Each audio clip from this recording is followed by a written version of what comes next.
Ohio State not only beat Texas, they took down a number one team. They proved that the Big Ten is still greater than the SEC, and they destroyed Arch Manning's Heisman hopes. Anything else? Yeah. Locked On Big Ten starts right now.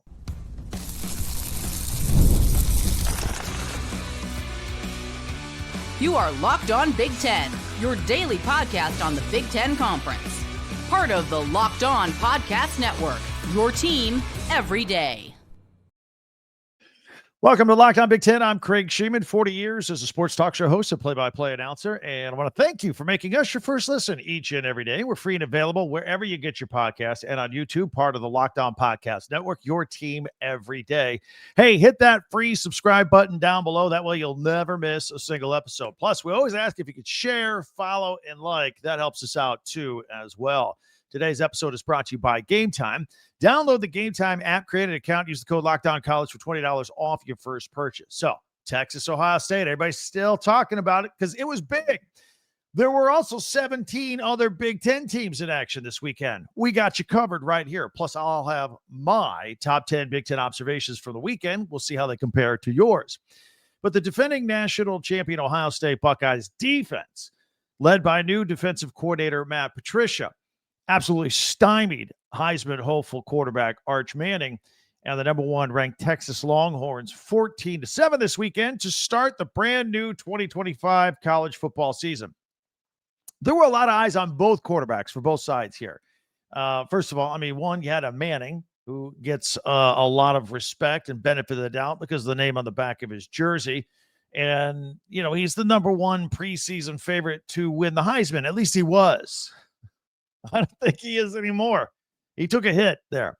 And then there was redshirt freshman Julian Sayin, the Alabama transfer, coming to Ohio State, making his first career start in front of a packed house, in front of a national television audience against the number one team of the country. That was a tall order. Not a lot of people could do that. Truthfully, neither quarterback lit this thing up on Saturday. Now, look, Texas has a great defense too. Any quarterback will have trouble against them. They're really good. And I would argue on the other side, though, I thought Manning was downright awful compared to what everybody expected. He had 26 yards passing in the first half. That's it. He was 17 of 30 on the day. And I got to be honest, it didn't feel like he completed 17 passes. He did throw a touchdown, and he had an interception. It seems like he was high and off the mark by a lot throughout the day. So, and I thought the Longhorns under Steve Sarkisian, he's known for being that creative offensive guru. I thought their offense was vanilla all day, at least until the fourth quarter when they started opening things up a little bit, but it was kind of too late for him at that point. And, maybe it was a credit to the Buckeyes defense that Texas had no answer. So they couldn't get out of their basic package. So it was far from spectacular by any stretch of the imagination for quarterbacks on both sides.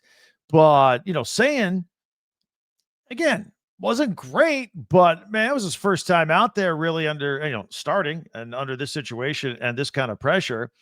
And you could tell that Ryan Day, I don't want to say he dumbed it down. He kept it simple. He kept it basic. He didn't want to throw too much at Sayin this first time out with this big game because one big mistake and boom, it could be 7 points the other way. And you saw how close the game was. So the game plan obviously was, hey, don't make any mistakes and let's go win the game, which is what they did. Sayin was 13 of 20 on the day, 126 yards and a touchdown. By the way, touchdown, a spectacular catch by Cardinal Tate. The one where he was falling down, had to bobble it, recatch it on his way down to the end zone. Yeah, a lesser wide receiver might have muffed that one and not come up with it. That was a great catch. And I don't think he's going to get enough credit for that catch in the long run. So, the Buckeyes' first drive, I'm going to go back to another point here just to talk about how young and inexperienced Sayin was. That first drive, he obviously had a little bit of tunnel vision. There was that play where Jeremiah Smith was wide open, streaking down the right side, and that would have been an easy touchdown if he had seen him and could have gotten him the ball. But he wasn't even looking that direction. Again, focusing on a lot of things. The good news is, for Buckeye fans, that'll get fixed. That just comes with a film session, some more practice, and a little bit more experience, and he'll be looking more for Jeremiah Smith. In fact, I thought he did a better job of that as the game went on, because I think right after that play happened, I think Ryan Day pulled him aside and said, dude, you got to be looking for number 4 under all circumstances. So I think that'll be fixed. I'm not too worried about it if you're a Buckeye fan. But in that game plan, the simplified game plan, the Buckeyes, they just kept running the ball in between the tackles. They didn't really have a great yards per carry average in that game. Very modest success. But they did have, they did beat on Texas just a little bit, and they broke through. Like C.J. Donald did smash through for that touchdown in the end zone for a touchdown. But other than that, I think the Buckeyes left the game in the hands of Matt Patricia and his defense. And they were nothing short of elite. They were elite. They really, really were. I mean, Texas on their opening drive, first of all, they did convert on that first fourth down, but after that, nothing the rest of the day. Because on the second fourth down on that drive, they were stopped at the 2-yard line. Matt Patricia's Buckeyes put the stop there. So we end the first quarter scoreless. Then the Buckeyes, again, committed to the run between the tackles. C.J. Donaldson, a little bit of James Peoples, their own 4th and goal. They punch it through. And they score. So it's 7-0. Nice 13-play, 80-yard drive in that game. Very impressive. You'll see a lot of that out of the Buckeyes this year. So it's 7-0. We go into halftime with a really low-scoring game. Then, of course, there was the other situation in the second half where Texas, they started a drive on their own 29. Arch was using his legs a little bit. They ended up, he had a 16-yard run in that drive. They then got down to the 1-yard line, 4th and goal. They tried to push from the Philadelphia Eagles. Problem is Arch Manning isn't Jalen Hurts. He can't squat 600 pounds with those legs and push through, and he got no push from behind, so it was failed. They had a 15-play drive, just smash-mouth drive, 15 plays, and came out with nothing because of the Buckeyes defense. Later on, Arch was intercepted by Jermaine Matthews Jr. More emphasis on the Buckeyes defense in this game. And then was the Carnell Tate touchdown, the 40-yarder in the fourth quarter, just the double catch, 14-0. It's looking pretty good at that point for the Buckeyes. In fact, I thought it was a nail in the coffin. I thought they got another interception there. Sonny Styles off the deflection. Thought Arch was picked off again, but that was overruled, and I think it was the right call there.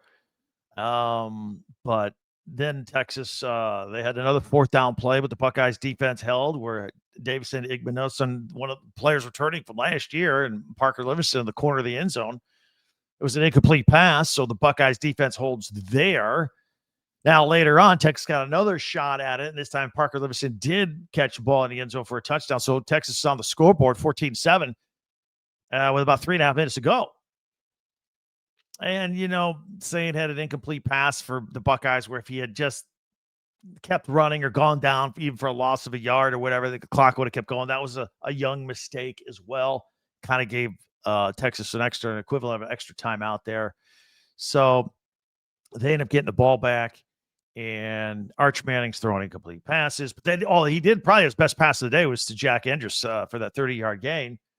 But then Wingo had a drop. Then it was 4th and 5 at midfield. And the Buckeyes brought the pressure. Arch had to unload early. C.J. Hicks was with the one with the pressure. Hendry's made the catch, but he was short of the first down. So 4th down, turnover on downs, and it's victory formation. So on the day, Texas was just 1 of 5 on 4th down. They got that early 4th down conversion on the opening drive, but then that was it. 0 for 4 the rest of the way. 2 of the time stopped inside the 10-yard line.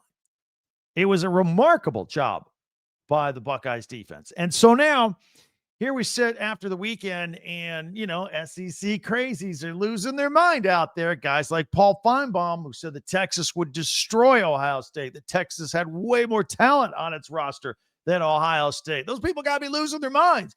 He said, guys like that said they would blow out Ohio State. Problem is, you got to score if you're going to blow people out. And you can't score on Big Ten defenses, particularly Ohio State's. We're going to have a lot of fun with that. In fact, let's get it going on the comment section right now. Let's hear from you. A little Big Ten pride over the SEC. And good job by the Buckeyes. The game of the week, getting the dub there. Be sure to hit that subscribe button down below. That way you'll never miss a single episode. And if you hit that share arrow, a lot of you are Big Ten fans. That's why you're watching and listening. I know you know other Big Ten people that might not know we're out here every day. So if you could share and follow, that would help us out as well. Don't forget our website, talkbig10.com. And don't forget our live broadcast Saturday night. We went live after the Texas Ohio State game. We're going to go live Saturday night after the Oklahoma-Michigan game. Hopefully you can join us for that as well. That will be a lot of fun as well. So I always look forward to that. It's a lot of fun. Coming up, other teams played other than Ohio State. We got 17 other teams in the Big Ten. 17 other games since it's non-conference. We'll talk about them. We'll rip through it. Rapid fire, in case you missed it. All that coming up. Plus, I'll give you my top 10 Big Ten observations from the weekend, and I'll tell you how you can win a $100 Amazon gift card. That's all coming up next right here on Locked On Big Ten. Let me tell you about the game. You know, quick question for all you college football fans out there. If you could go back in time and sit in the front row of your school's biggest rivalry game, what hat would you be wearing? Yeah, that's right. What hat would you be wearing? For me, it'd be the game. These aren't just hats. They're the same vintage style hats that fans wore back in the 80s and 90s. Maybe you had them. Maybe they're all tired, worn out, sitting in the back of your closet. You had to throw them out. We got them. We got them here with the game.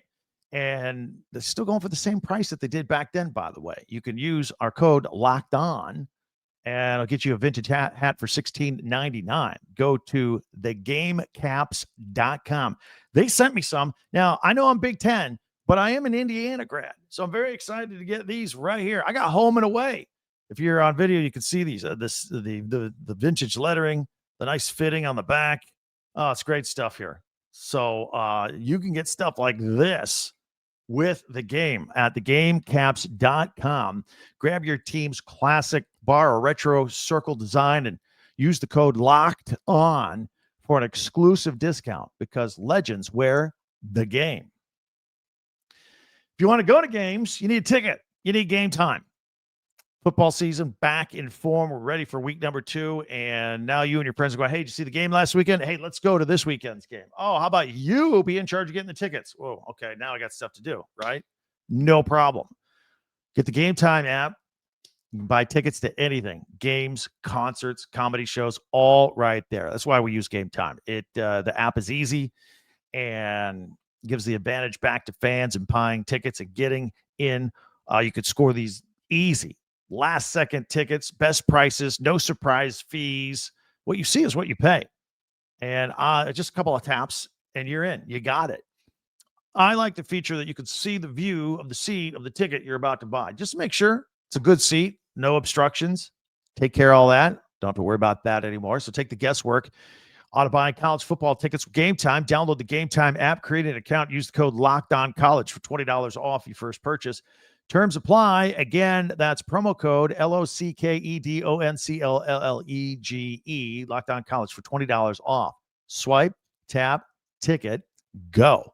Download Game Time today. That's Game Time.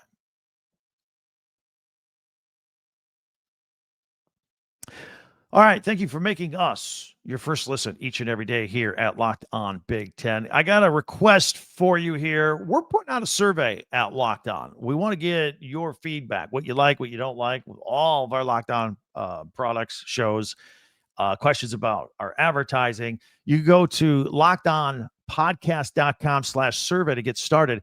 Everyone who completes a survey will be entered for a chance to win one of 10 $100 Amazon gift cards. Again, that's lockedonpodcast.com/survey. And you can also find the link in our show notes as well. So thank you for helping us out there. And thank you for making us your first listen every day. We are here every day. Be sure to hit that subscribe button down below and also share, follow, and like Locked On Big Ten, your team every day. And don't forget our website, talkbig10.com. So teams not named Ohio State also started their seasons this past long holiday weekend. And the Big Ten was very, very impressive. It all started Thursday. We had offensive juggernaut Rutgers with their 34-31 win over a pesky Ohio team. Athan Kaliak-Manis throwing for 2 touchdown passes, and Rutgers ran for 147 yards on the day. Ian Strong, 7 catches, 100 yards on the day as well. And the defense, Moses Walker led with 13 tackles, including 2 tackles for loss. Also on Thursday, Minnesota, they beat Buffalo 23-10.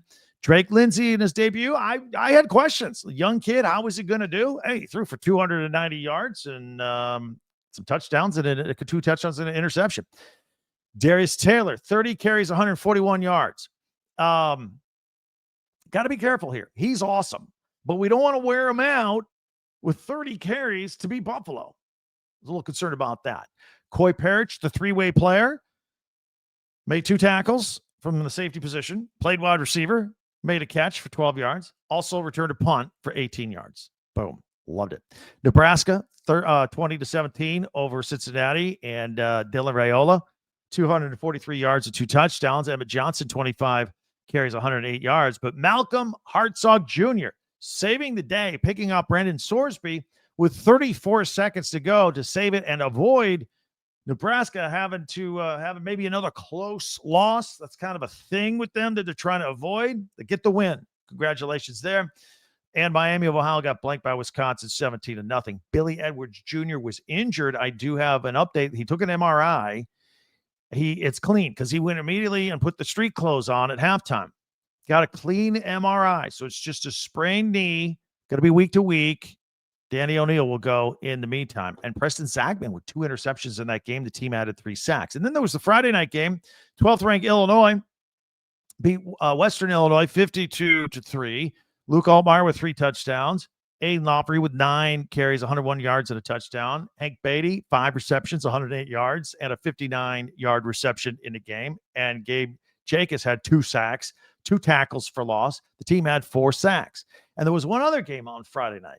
Michigan State ended up beating Western Michigan 23-6. There were times that Aiden Childs looked really, really good. Other times, maybe not so much, like he fumbled twice. He lost one of them. But he was 17 of 23 for 155 yards and a touchdown. He's getting better at knowing when to throw the ball away, maybe not run into a sack. I saw some improvement there. Mekhi Frazier, 14 carries, 103 yards and a touchdown. And Wayne Matthews, the third, had an interception, and the team had 4 sacks. Then we got on to Saturday. Of course, the big game with Ohio State and Texas. So the other big games in the Big Ten on Saturday. Let's start with Penn State. They beat Nevada 46-11. Drew Aller threw for a touchdown. Nicholas Singleton, not a lot of yards, but he did goal line. He did rush for a couple of touchdowns. Kyron Hudson out of USC, 6 catches, 89 yards and a touchdown. You got to love that, Penn State fan. Production from the wide receiver position. Nice. Zane Durant had an interception, and the team had 3 sacks and 9 tackles for loss. Again, that was the first game for defensive coordinator Jim Knowles. So kind of a warm-up, tune-up for Penn State in that one. Oregon, they beat Montana State 59-13. Look, I always thought Oregon would win. Didn't know by how much. Look, Montana State was the runner-up at FCS. It's a good football program. Well, they weren't going to go rolling to Autzen with any upset in mind. But, by the way, Dante Moore was the starter. That was the big secret with Dan Lanning and the Ducks. So he started. He threw 3 touchdown passes. The Ducks ran for 254 yards and 5 touchdowns on the day. Mateo Ugalele had 2 sacks. The team had 9 tackles for loss. The big story, as far as I'm concerned, on this game, and I even texted Spencer McLaughlin from Locked On Oregon Ducks. The Oregon Duck, well, what happened? He's running out on the field, and he falls down, and his head falls off in front of everybody. And then here's what I don't know. Apparently he was okay. But he turned around without his duck head on. He was laying there on the field, and he bolted back into the tunnel. I don't know if it was shame or embarrassment or what. When you grab the head and put it back on, I don't know. That would have been my move. It's a big deal. I hope he's okay. Elsewhere, Michigan beat New Mexico State 34-17. My thoughts on that. Bryce Underwood looked really, really good at times. I'm telling you. 21-31, 251 yards. True freshman, just turned 18 like a week and a half ago. No interceptions. Had a touchdown pass. Made a block. I think made Sharon Moore a little nervous, but also kind of excited. The guy's 6'4", 230. I mean, he's thick. He can do a block, but you don't want your quarterback block it. But he did. Justice Haynes, who transferred in, got the workload on the ground, 16 carries, 159 yards, and 3 touchdowns. Michigan had 3 interceptions on the day. TJ Guy, some quick hands. Braden Hillman and Cole Sullivan also with interceptions. They have the big game against Oklahoma next. Again, that's the one that Locked On Big Ten will go live immediately for your reaction and my reaction immediately after the game. 7:30 kickoff Eastern time. So this is going to be like a 10:30, 11 o'clock, probably 11 o'clock Eastern, 8 o'clock Pacific podcast if you can join us there. Indiana beat Old Dominion 27-14. I don't know what to make of this score. Indiana actually fell behind in this game 7-0. They did not look great in the beginning. A lot of people have said that Fernando Mendoza, the transfer quarterback from California, is going to be better than Curtis Rourke. Look, he's going to be good. He's not better than Curtis Rourke from what I saw. He was 18-31, 193 yards, no touchdowns, no interceptions. Now, Roman Hemby, the Maryland transfer, 23 carries, 111 yards. Indiana's running game looked really good. Their defense also had 3 interceptions. Lewis Moore, Amari Farrell, and always loved D'Angelo Pons. And then special teams, Jonathan Brady, a 91-yard punt return for a touchdown. So Indiana wins the game. I don't know if Indiana won the game by as much as they expected. Like non-conference games, they've liked to run the score up in the past. And they couldn't. They didn't. So it wasn't all there. They got some work to do. And Kurt Signetti would be the first one to tell you that. Maryland. This might be worth keeping an eye on. Maryland 39-7 over FAU. And I know it was FAU. They got Maryland's got a freshman quarterback. Malik Washington, true freshman out of Maryland, kept him in state. He was 27-43 for 258 yards and 3 touchdowns and no interceptions. We talked about him in our previews last week. We were excited to look at him and watch him. I think we could compare Malik Washington and Bryce Underwood throughout the season as true freshmen. This is going to be fun. We'll see if anybody has any drop off or if they both arc at the same rate. Mike Locks has got a good one there. Throws a nice ball. Oh, and the Maryland defense, by the way, had 6 interceptions. I don't even have to look it up. I'm just going to tell you, Maryland leads the country in interceptions right now with 6. Daniel Wingate, Dante Joyner, Ricardo Cooper, Lavin Scruggs, Braden Lee, and Lakai Rowland, all with interceptions in the game. Purdue beat Ball State 31-0. That was Barry Odom's first game as head coach of the Boilermakers. Ryan Brown started. You remember he had that spectacular start against Illinois last year, the 50-49 overtime game where he just lit it up. Maybe there's some there with him. You know, he transferred briefly to North Carolina with Bill Belichick, did spring ball there and said, came back to Purdue. He's the starter. 311 yards and 2 touchdown passes. He ran for another touchdown. So keep an eye on him. It could be a bright spot for Purdue. No bright spot for Northwestern. They lost at Tulane 23-3. Preston Stone threw 4 interceptions. Look, Jack Lausch was going to be the starting quarterback. He's a 2-sport star. Now he's a 1-sport star. He decided to play baseball. That decision was made like in June. So after spring ball. So that's tough. Iowa beat the University of Albany 34-7. Kirk Ferentz ties Woody Hayes as the Big Ten's all-time winningest coach. Ferentz doing it in year 27. Mark Gronowski, look, I've had these discussions with you guys, particularly in the comments section. I had concerns about him stepping up to this level, FCS. He only threw for 44 yards in the entire game and 2 touchdowns. Now, they ran the ball. Xavier Williams, 11 carries, 122 yards, filling in for, Caleb Johnson, who's gone. We'll see. We'll see. You know how Iowa is. They don't really throw the ball. They like to run the ball. They punt, and they play defense. And they win. They win a lot of games. Anybody watch USC put up 73 points against Missouri State? 73-13. That is the most points by USC since 1930. Jade Maeva had 295 yards and 2 touchdowns and then called it a day at the half. Makai Lemon, 7 catches, 90 yards. Braylon Shelby had 2 sacks. The team had 5 sacks total, 13 tackles for loss. 2 interceptions by Bishop Fitzgerald, including a 39-yard pick 6. Garrett Pomerantz had the other interception. UCLA. I was watching this game with a lot of interest. Utah won 43-10.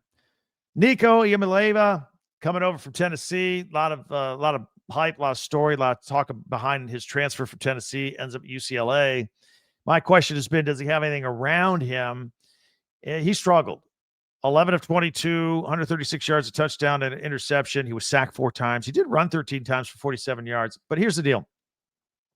I admire him. He took the blame. He said, I got to play better. But his offensive line in front of him, from what I saw, just wasn't very good. He was under duress all day. They gotta show that. And I know it's been a big point of emphasis in recruiting, but that's for next year and the year after. So we'll see. We'll see where UCLA ends up this year. And then finally, Washington. I watched this one too. My friend Lincoln Kennedy was on the color call there on the Big Ten Network as Washington, of course, Lincoln, the former Husky himself, 38-21 over Colorado State. Jonah Coleman was fabulous. We always talk well of him. 177 yards and 2 touchdowns. Jamal Williams, the quarterback, I said look out for. 18-24, 226 yards, a touchdown, no picks. Rushed for 68 yards. And Michaela Esteen had an interception as well. So there you go. Ripping through the Big Ten, all 18 teams, 18 non-conference games. What'd you think? What impressed you the most? Love to hear your comments as well. I'm going to boil it down to 10. I got our top 10 Big Ten observations. That's coming up next right here on Locked On Big Ten.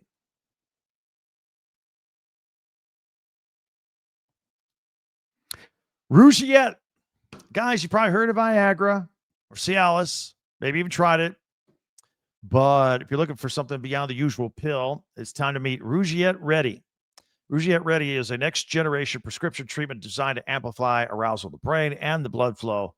And unlike the usual pills that could take hours, Rougette's 3-in-1 formula dissolves onto your tongue, kicks in fast. On average, 15 minutes, can last up to 36 hours. 150,000 men have already tried it, and they absolutely love it as well. Head to Rougiette.com/LockedOnCollege and use the code LockedOnCollege and get 15% off today. That's Rougiette, Rugiet, Rougiette.com/LockedOnCollege and use the promo code LockedOnCollege for 15% off. Individual results may vary with prescription treatment. Compounded drugs are permitted to be prescribed under federal law, but not FDA approved and do not undergo FDA safety, effectiveness, or manufacturing review. Please visit the Rougiette website for full safety information.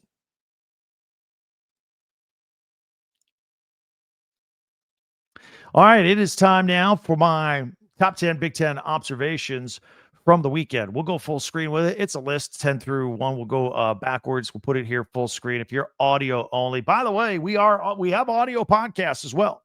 In addition, on YouTube, if you want the audio only, we are on Apple or Spotify or wherever you get your podcasts. So check it out.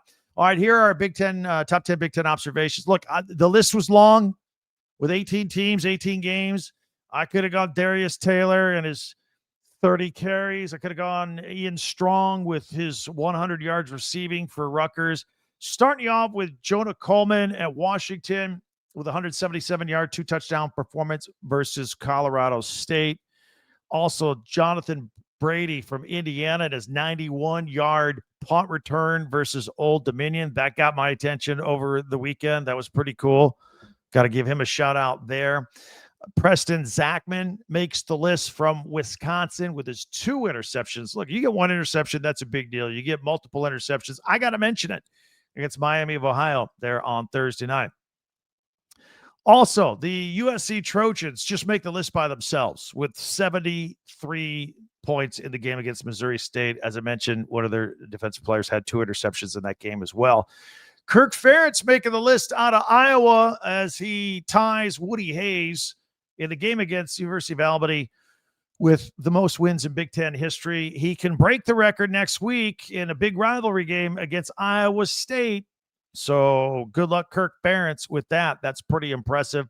Malik Washington makes our list, the Maryland quarterback. And, I could have thrown in there the Maryland defense with its 6 interceptions. We're saying that's official, leading the country, 6 interceptions right now.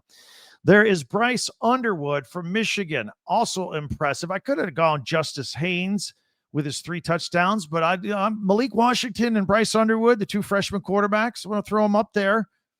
as being very effective as freshmen. That's hard to do. In my observations, I don't know if it's good or bad. Well, it's bad, but I'm going to mention it. The Oregon Duck losing his head on the field at the Montana State game. That's not good. We love the Oregon Duck.